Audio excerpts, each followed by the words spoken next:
ನಮಸ್ಕಾರ ಸ್ನೇಹಿತರೆ. ಇವತ್ತು ನಾನು ನಿಮ್ಮೊಂದಿಗೆ ಇನ್ನೊಂದು ಕಥೆಯನ್ನು ಡಿಸ್ಕಷನ್ ಮಾಡುವ ಸಲುವಾಗಿ ಈ ವಿಡಿಯೋವನ್ನು ಮಾಡ್ತಾ ಇದ್ದೇನೆ.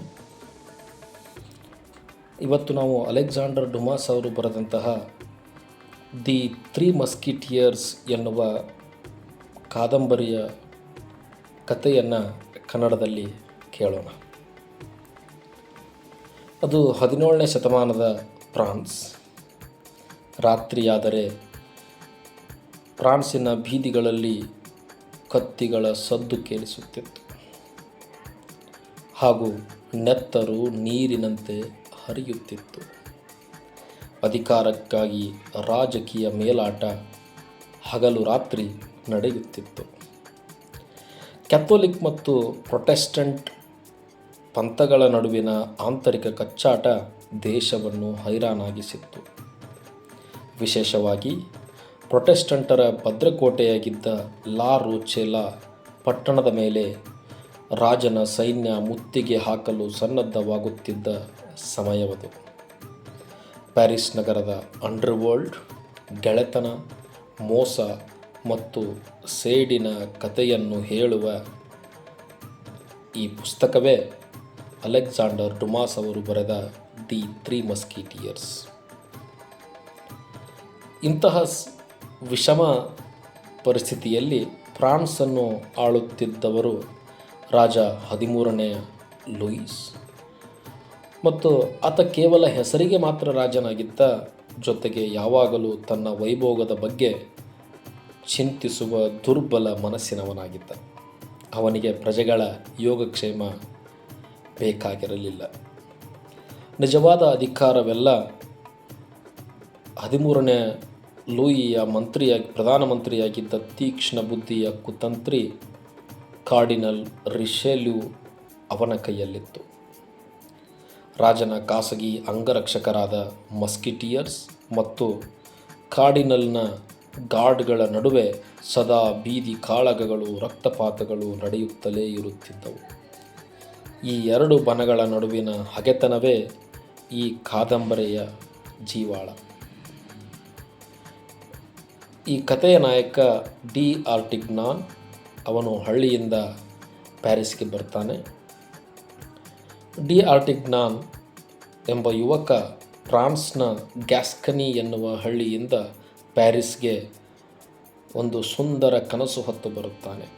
ಮೈಯಲ್ಲಿ ಬಿಸಿ ರಕ್ತ, ಕಣ್ಣಲ್ಲಿ ಏನನ್ನಾದರೂ ಸಾಧಿಸಬೇಕು ಎನ್ನುವ ಕಿಚ್ಚು ತುಂಬಿಕೊಂಡು ಬಂದವನು.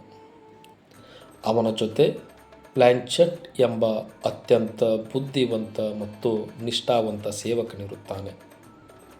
ಅವನ ಜೊತೆಗೆ ಅಪ್ಪ ಕೊಟ್ಟಿದ್ದ ಒಂದು ಹಳೆಯ ಕತ್ತಿ, 15 ಲಿಯಾರ್ಡ್ ಹಣ ಮತ್ತು ತಾಯಿ ತಯಾರಿಸಿ ಅವನ ಕೈಗೆ ಕೊಟ್ಟು ಕಳುಹಿಸಿರುವ ಗಾಯ ನಿವಾರಕ ಮುಲಾಮುಗಳೇ ಇವನ ಆಸ್ತಿ.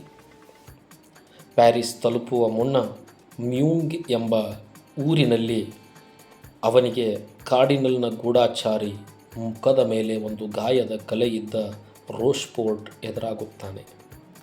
ದಿ ಆರ್ಟಿಗ್ನಾನನ ವಿಚಿತ್ರ ಹಳದಿ ಬಣ್ಣದ ಕುದುರೆಯನ್ನು ನೋಡಿ ನಕ್ಕಿದ್ದಕ್ಕೆ ಅವರಿಬ್ಬರ ಮಧ್ಯ ಒಂದು ದೊಡ್ಡ ಜಗಳವೇ ಆಗುತ್ತದೆ.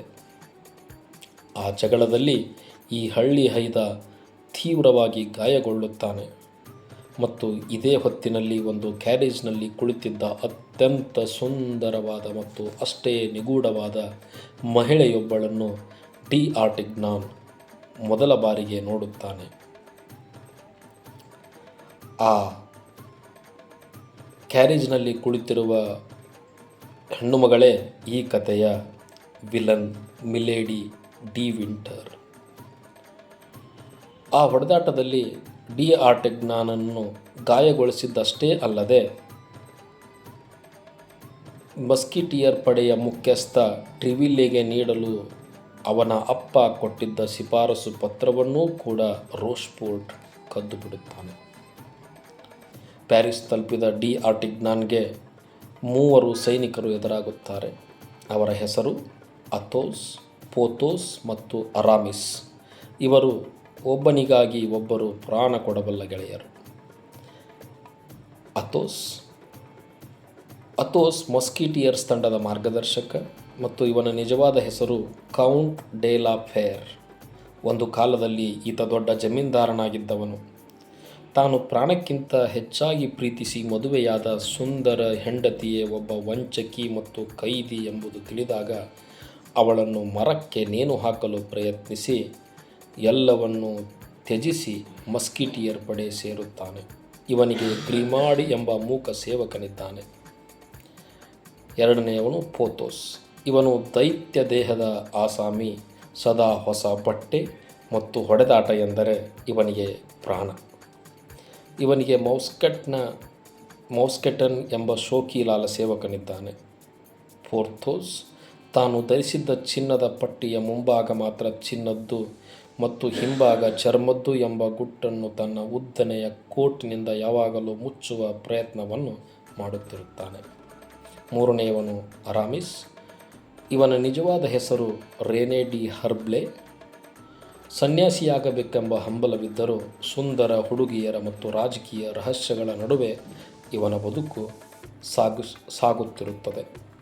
ಇವನಿಗೆ ಚರ್ಚ್ ಸೇರ ಬಯಸುವ ಬಜಿನ್ ಎಂಬ ಸಭ್ಯ ಸೇವಕನಿದ್ದಾನೆ. ಯಾವಾಗ ಡಿ ಆರ್ಟಗ್ನಾನ್ ಪ್ಯಾರಿಸ್ ತಲುಪುತ್ತಾನೋ ಅವನು 3 ಮಸ್ಕಿಟಿಯರ್ಸ್ರನ್ನು ಭೇಟಿಯಾಗ್ತಾನೆ ಹಾಗೂ ಮೊದಲ ಭೇಟಿಯಲ್ಲೇ ಡಿ ಆರ್ಟಗ್ನಾನ್ ಈ ಮೂವರ ಜೊತೆ ಒಂದು ಜಗಳ ಮಾಡಿಕೊಂಡು ಮೂವರು ಬೇರೆ ಬೇರೆ ಸಮಯದಲ್ಲಿ ದ್ವಂದ್ವ ಯುದ್ಧಕ್ಕೆ ಅವನಿಗೆ ಆಹ್ವಾನವನ್ನು ಕೊಡುತ್ತಾರೆ. ಆದರೆ ಇವರು ಕತ್ತಿ ಹಿರಿದು ಇನ್ನೇನು ಯುದ್ಧ ಮಾಡಬೇಕು ಎನ್ನುವಷ್ಟರಲ್ಲಿಯೇ ಕಾರ್ಡಿನಲ್ನ ಗಾರ್ಡ್ಗಳು ದ್ವಂದ್ವ ಯುದ್ಧ ಕಾನೂನು ಬಾಹಿರ ಎಂದು ಇವರನ್ನು ಬಂಧಿಸಲು ಆ ಪ್ರದೇಶಕ್ಕೆ ಬರುತ್ತಾರೆ. ಆಗ ಡಿ ಆರ್ಟಗ್ನಾನ್ ಮೂವರ ಜೊತೆ ಸೇರಿ ಶತ್ರುಗಳನ್ನು ಧೂಳಿಪಟ ಮಾಡುತ್ತಾನೆ. ಅಲ್ಲಿಂದ ಇವರ ಐತಿಹಾಸಿಕ ಗೆಳೆತನ ಶುರುವಾಗುತ್ತದೆ.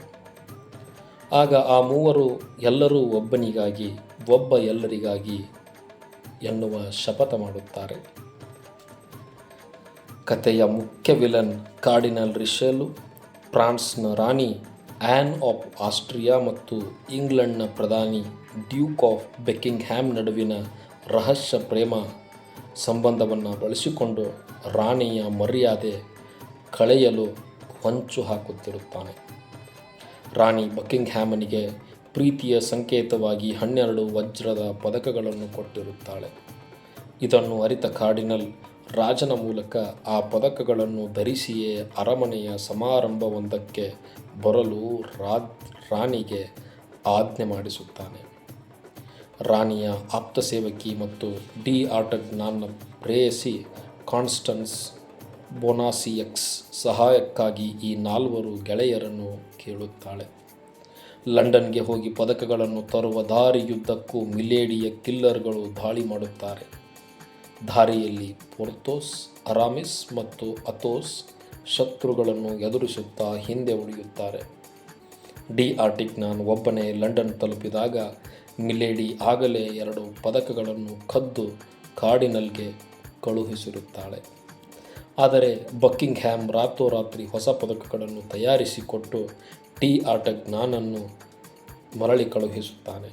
ಸರಿಯಾದ ಸಮಯಕ್ಕೆ ಪ್ಯಾರಿಸ್ ತಲುಪುವ ಡಿ ಆರ್ಟಗ್ನಾನ್ ತನ್ನ ದೇಶದ ರಾಣಿಯ ಮಾನ ಉಳಿಸುತ್ತಾನೆ.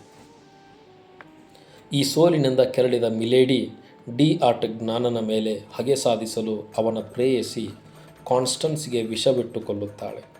ಇದೇ ಸಮಯದಲ್ಲಿ ಡಿ ಆರ್ಟಗ್ನಾನ್ಗೆ ಮಿಲೇಡಿಯ ಭುಜದ ಮೇಲಿರುವ ಫ್ಲೂವರ್ ದಿ ಲಿಸ್ ಅಪರಾಧಿಯ ಮುದ್ರೆಯ ಒಂದು ಗುರುತು ಕಾಣಿಸುತ್ತದೆ.